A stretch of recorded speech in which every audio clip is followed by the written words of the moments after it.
Across the pages of history advance the men of the armed forces of the United States. In their stories are the traditions of honor and glory upon which is built the spirit of the armed forces today. These are the foundations that make the wearing of the uniform a great privilege, that make the soldier, sailor, or airman one of the first citizens of the land.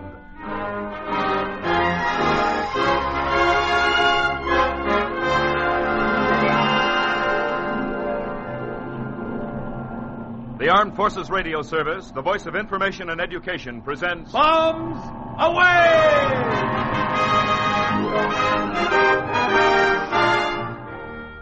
This is Kerry Wilson.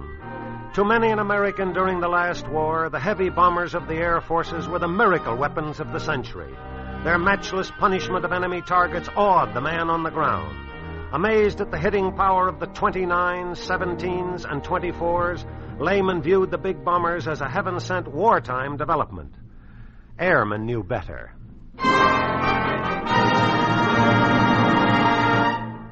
The bomber was born from 20 years of hope and 20 years of heartbreak. The big fellows grew because an idea gave them wings, an idea voiced by some airman whose name is now lost in history. Air power is a decisive factor, and the basic offensive element of any Air Force is the bomber. Tied in with this idea was another called precision bombing.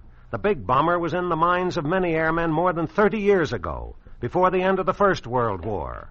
But there were many others who had to be convinced the hard way. Here is the room, monsieur. Thank you. May you rest easily. Oh, I will. Always sleep like a top. Good night, monsieur. Good night. Monsieur, the air raid! Well? Monsieur, come quickly. Where? To the cellar while we still have time. Oh, nonsense. They dropped the bombs, monsieur. Oh, they never hit anything. Couldn't hurt a fly. You are not coming? Certainly not. I'm going to the window and watch them. As you will, monsieur.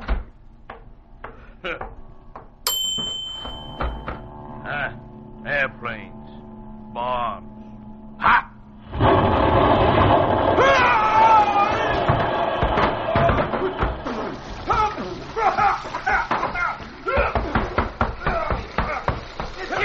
Monsieur! Come here and turn off this blankety-blank water! Monsieur, the explosion blew you across the room and into this tub? No, I'm still standing by the window, you nincompoop. Turn off the water! Oui, monsieur. Now take this frame from around my neck and lift me out of here. Oui, monsieur. Now. You are well? Yes. You think now the bombs are dangerous? Oh, these... such aircraft should be controlled by international law. But there were others, many others, who knew the possibilities of bombers and who had faith in their ideas. Men like General Patrick, General Fouloy, and a general now known as Billy Mitchell. The first day bombing by Americans was carried out against the railway yards at Damery-Barencourt on June 12, 1918, and it was the 96th Aero Squadron that flew the mission. The accuracy of the bombing, even in those days, was a sign that someday pinpoint bombing could be done. But still, there were skeptics. Then in September 1918 came the great drive by the First Army against the Germans in the Saint-Mihiel salient, and one Colonel William Mitchell was in charge of the air attacks. You wanted me, Colonel? Yes, Captain. I've just come from a staff meeting. The attack is on. When? On the 12th. And I've been given the go-ahead on my ideas. By General Pershing? By General Pershing, General Fouloy, General Patrick, and the whole shebang. We're going to have something never seen before on this earth, or over it. We're going to blast them till they don't know if they're up or down. Bob, we're going to have a force of 1,500 planes.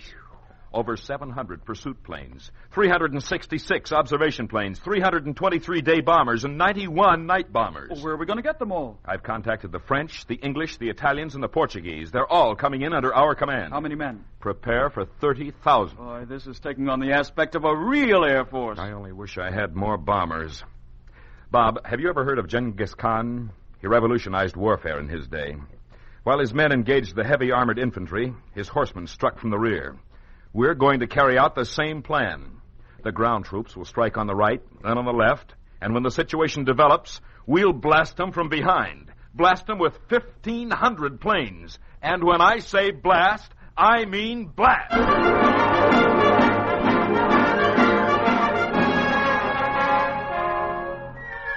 And blast the bombers did. The battle lasted 4 days, but by the end of the second, all objectives had been reached. The energy and swiftness with which the operation was carried out enabled the Americans to smother the opposition. No form of propaganda could overcome the depressing effect on the enemy, as did this demonstration of ability to organize a large force in a short time and drive it successfully through strong defenses. And like Genghis Khan, Mitchell handled his attack with telling effect. The day of the bomber had arrived, and a few more men sat up to take notice as that war ended. But still, there were some who didn't believe and who had to be shown. Now, in peace, the airmen were ready. On July 20th, 1921, 60 miles off the Virginia Capes, a large group of observers aboard a transport ship were awaiting the sight of some Army bombers. Pardon me, sir. You're Air Commodore Charlton, aren't you? Yes. Well, my name is Bidwell. I'm with the Hartford Courant. Which is, what? A newspaper, sir. Oh, yes. What do you think of today's experiment? Do you think the bombers will sink this old German battleship? In 2 days of trying, they haven't. Then you don't think they will? Oh, I haven't said that. We must realize that they've been dropping very light bombs. But I might say that the question is not whether this imaginative fellow Mitchell will accomplish his purpose. It's rather what will happen to this blooming world if the chap actually does it. Do you realize that history may be made today? There they are! Well, now we'll see. Oh, not a chance. Not a chance in a million. Who do they think they are, trying to sink a battleship? They might. With all that armor and watertight compartments? What altitude would you say they're at, Commodore? Approximately 6,000 feet. They're closing in. Well, there goes the first bomb. I hit.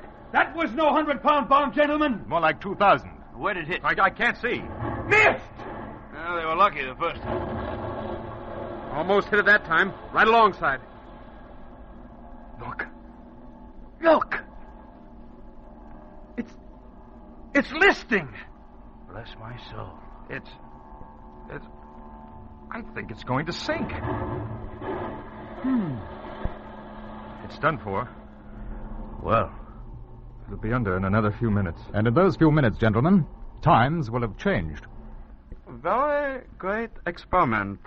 Profoundly exciting. You're Mr. Katsuda, aren't you, sir? Yes. And this is the Honorable Mr. Shabuta of our Kobe Chamber of Commerce. Would either of you care to make a statement for the press? I may say that, Japan has been one of the great customers of the United States. And my country would indubitably be in the market if America proposes building more airplanes capable of accomplishing, what we have all just witnessed.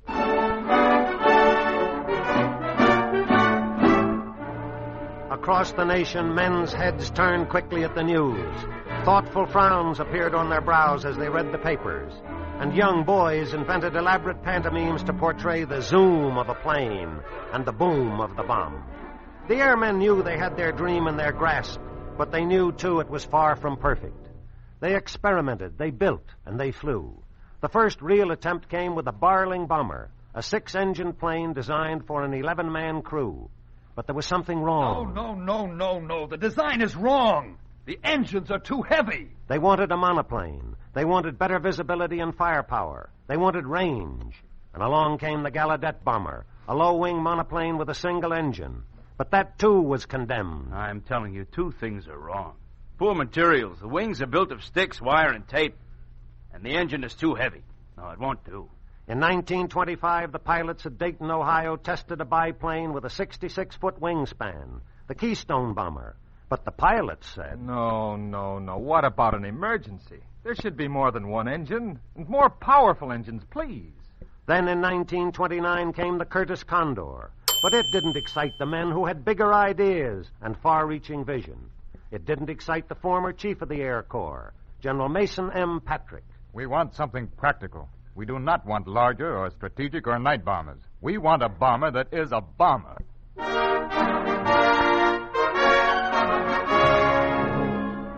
Years and tests and experiments passed. Tests with planes, experiments with gyroscopes and bomb sights. The champions of the big bomber had little more than faith to guide them. But in the year 1935, a momentous thing happened.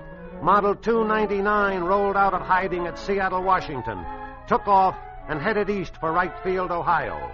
The XB-17 was launched. The Flying Fortress was airborne.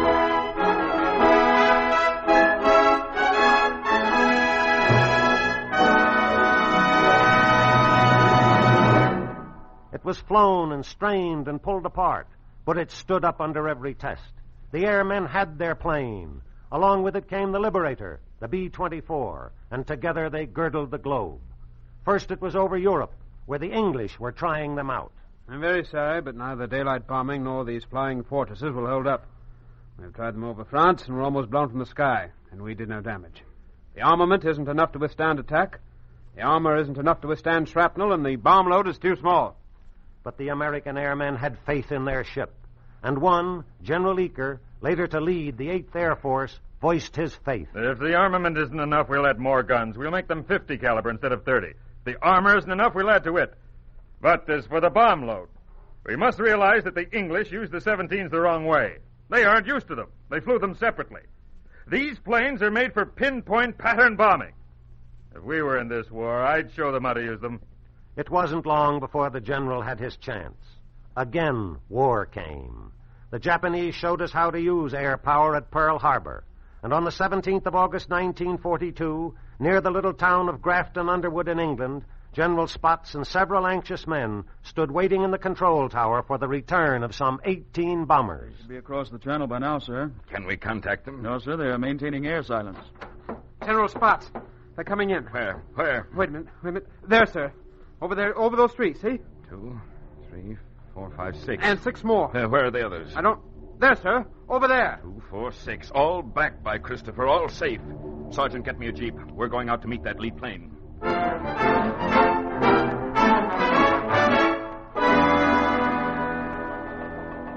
Message from Air Marshal Sir Arthur T. Harris, Air Officer, Commander-in-Chief, RAF Bomber Command. Quote, Congratulations from all ranks of Bomber Command on the highly successful completion of the first all-American raid by the big fellows on German-occupied territory in Europe. Yankee Doodle certainly went to town and can stick yet another well-deserved feather in his cap.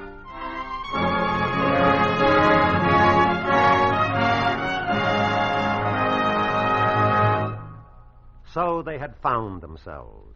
So they had proved themselves. And so they had grown. Precision bombing, designed for industrial targets alone. From the humble beginnings of a clumsy, lumbering biplane to the giant streamlined B-29. From an attacking force of tens to a demolishing force of thousands. From an air service to the top ranks of an air force. To the men of the super fortresses, to the men of the flying fortresses, to those of the liberators, the Mitchells, and the invaders. To all these and to the pilots of the experimental planes yet to come, good weather and good flying. And to all those who gave their lives to prove that air power is a decisive power, over Chateau Thierry and San Miel, over Wright Field, Ohio, and Langley, Virginia, over Schweinfurt and Ploesti, over Iwo Jima and Rabaul. To all these, Godspeed.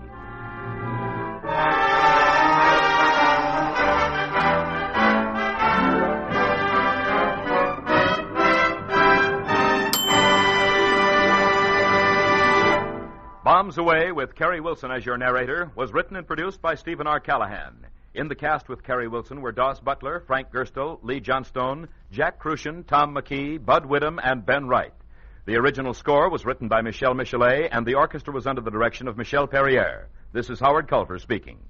This is the United States Armed Forces Radio Service, the voice of information and education.